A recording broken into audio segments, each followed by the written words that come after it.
ಲೇ ಅಭಿ, ಕ್ಲಾಸ್ ಒಳಗೆ ಸರ್ ವಾಕ್ಯ ಪ್ರಕಾರ ಹೇಳಿದ್ರಲ್ಲ, ಭಾಳ ಇಂಪಾರ್ಟೆಂಟ್ ನಾವು. ಹೌದ್ಲೇ, ವಾಕ್ಯ ಪ್ರಕಾರಗಳ ಮೂರು ಬರ್ತಾವಲ್ಲ. ಒಂದು ಸಾಮಾನ್ಯ ವಾಕ್ಯ, ಸಂಯೋಜಿತ ವಾಕ್ಯ, ಮಿಶ್ರ ವಾಕ್ಯ. ಸಾಮಾನ್ಯ ವಾಕ್ಯ ಅಂದ್ರೆ ಏನು ಹೇಳಪ್ಪ ನೋಡೋಣ.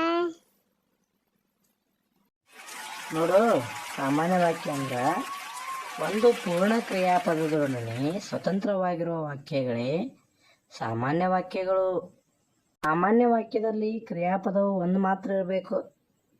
ಸಾಪೇಕ್ಷ ಕ್ರಿಯಾರೂಪಗಳು ಮಧ್ಯದಲ್ಲಿ ಬರಬಹುದು. ಸಾಪೇಕ್ಷ ಕ್ರಿಯಾರೂಪ ಅಂದ್ರೇನು? ಇಲ್ಲಿ ನೋಡು, ಒಂದು ಉದಾಹರಣೆ ಹೇಳ್ತೀನಿ ನಿನಗೆ.